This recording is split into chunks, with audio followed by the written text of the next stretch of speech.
Hello, it's Peter Wright and Kathleen Beauvais with another weekly wrap-up for Health Declassified, where we dig into the truths behind health and wellness. But first, let's welcome co-host Kathleen. Hi, Kathleen. How are you today? I'm doing great, Peter. Thank you so much. And thank you all for tuning in. We so appreciate having you.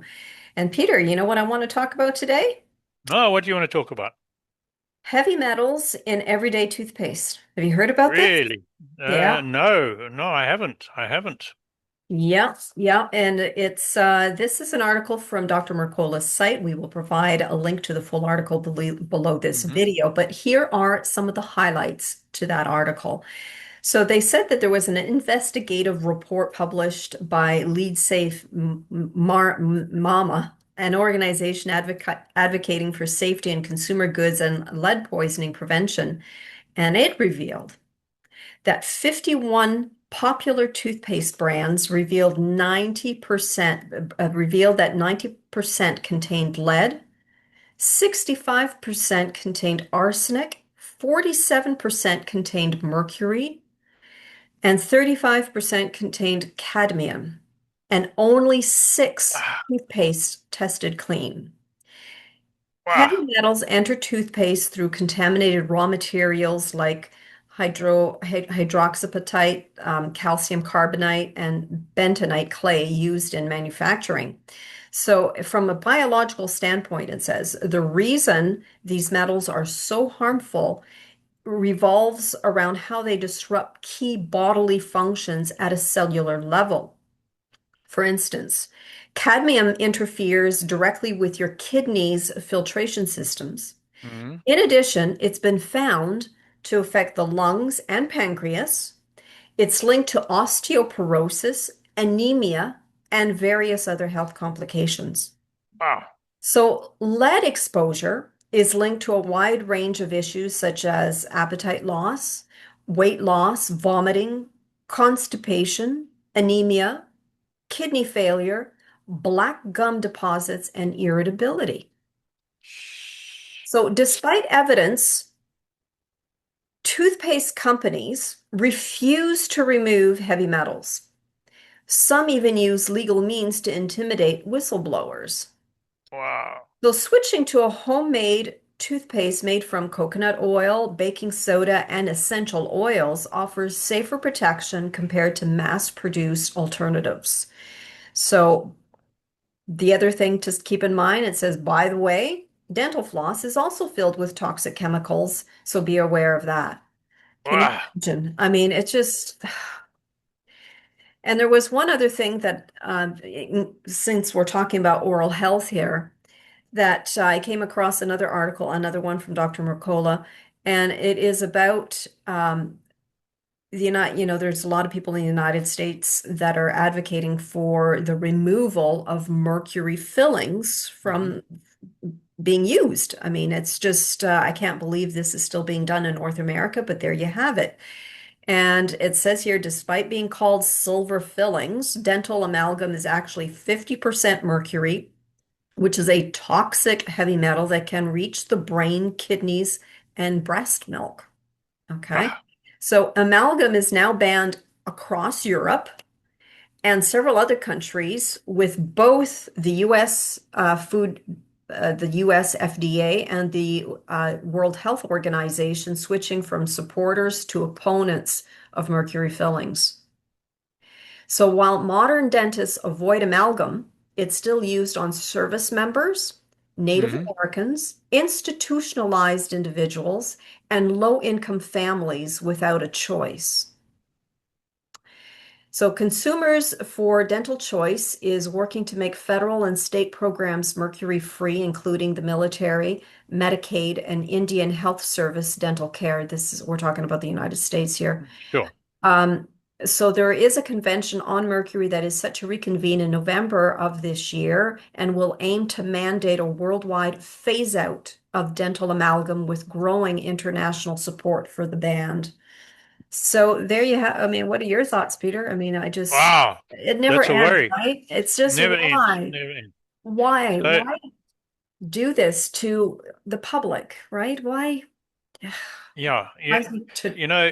in the 50s, whenever they started using amalgam, Hmm. like so many things, technology brings something in to make life better and easier, and Hmm. it takes time to work out all the implications and possible side effects. But we've known the side effects of these for years, if not generations, right? And so Absolutely. it's criminal they still refuse to sort it out.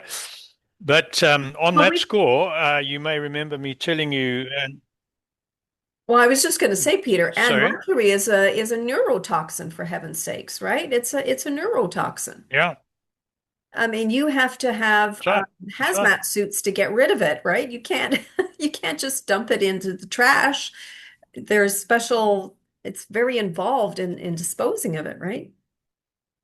And I hate to tell you, but when I was a kid at school, which is a long time ago, of course, anyone whose father was in a factory where they could acquire mercury could steal a little bit of mercury in a little plastic, like a pill bottle, would bring it to school, and the kids would put it in their palms and watch it rolling around and play with it, and then put it back in the bottle. We used to do that.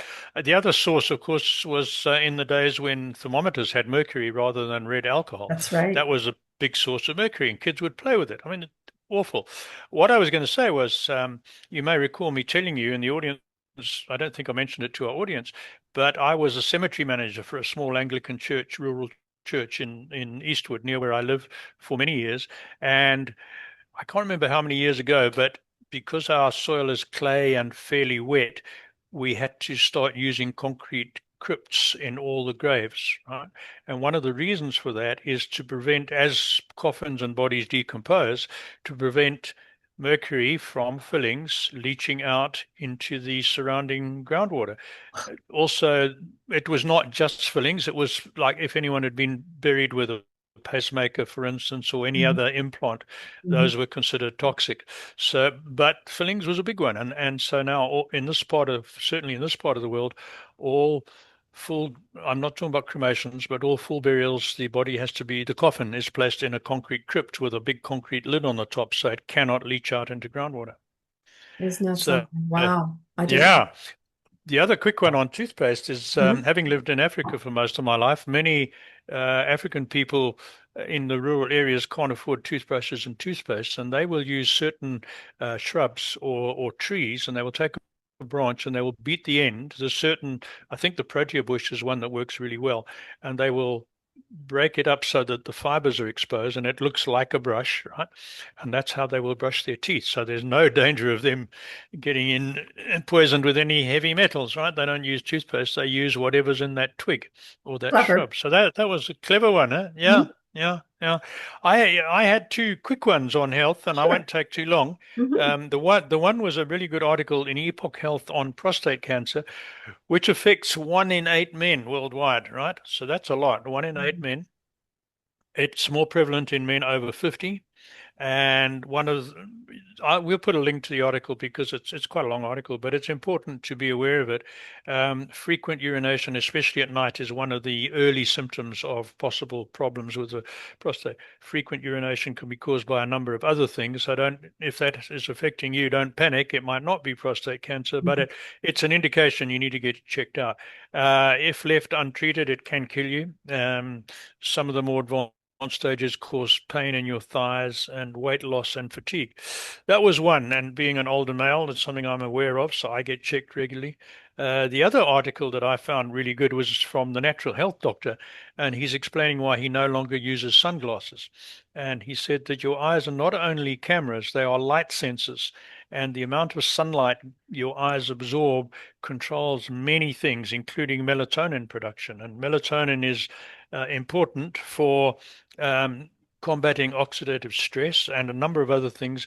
There's two more that are really interesting that increased sunlight lets your nitric oxide levels in your blood raise, increase, and that can lead to lower blood pressure and protect your heart, right?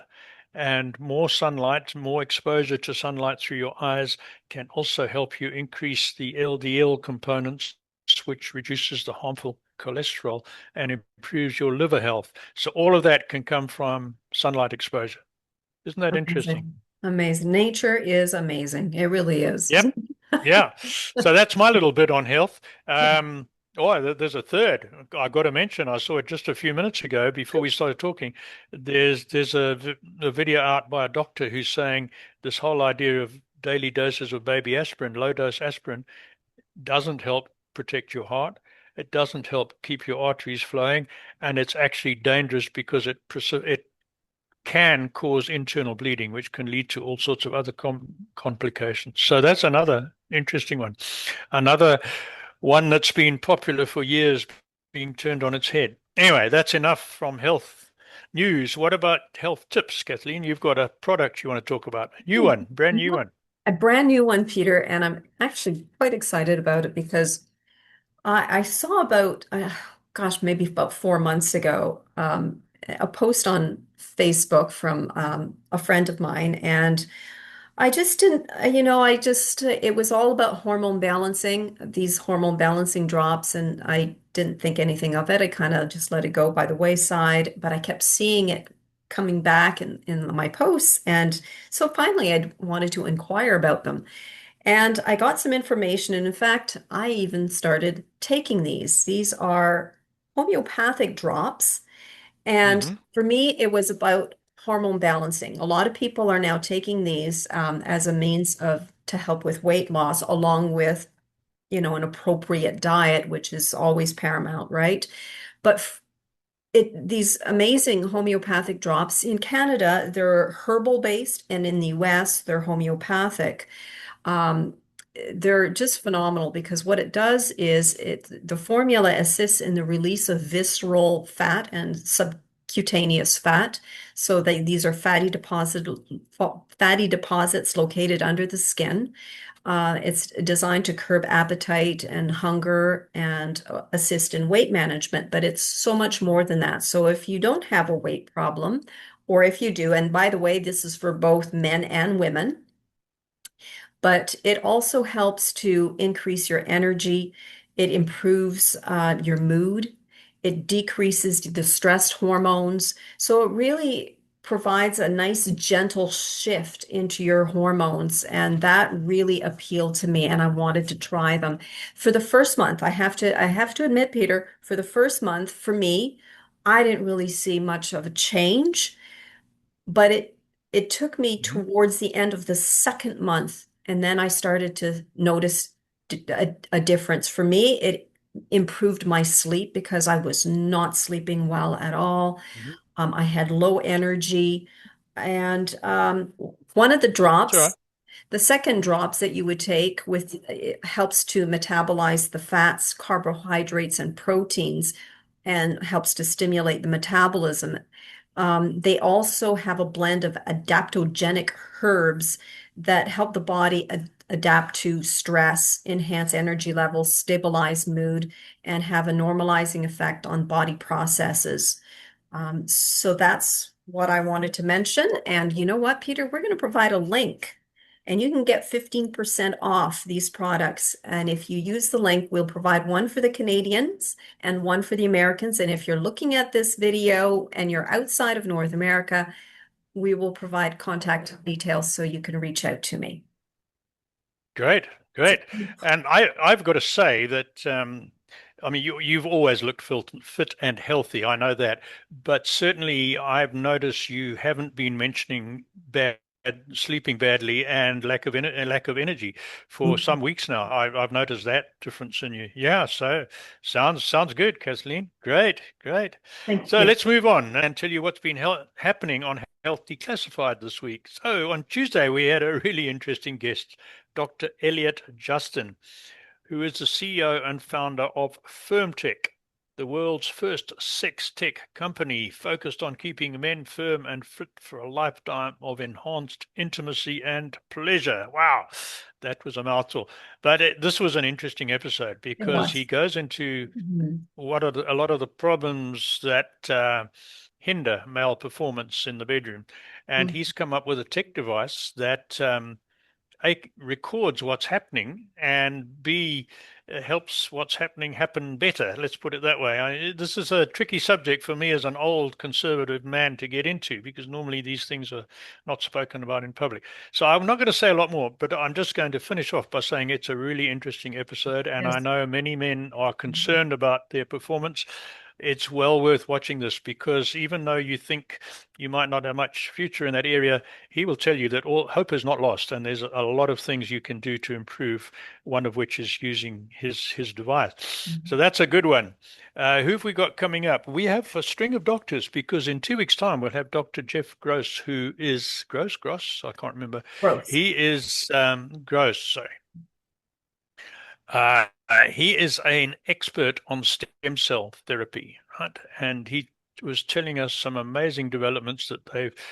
He's a leader in this technology, in this whole sphere, and they're having amazing results at regenerating cartilage in knees, for instance. And they're helping people who've been condemned to have a knee or hip replacement get back to full mobility, and vastly improved pain relief, everything, without having a hip replacement or a knee replacement. So that's a really good one.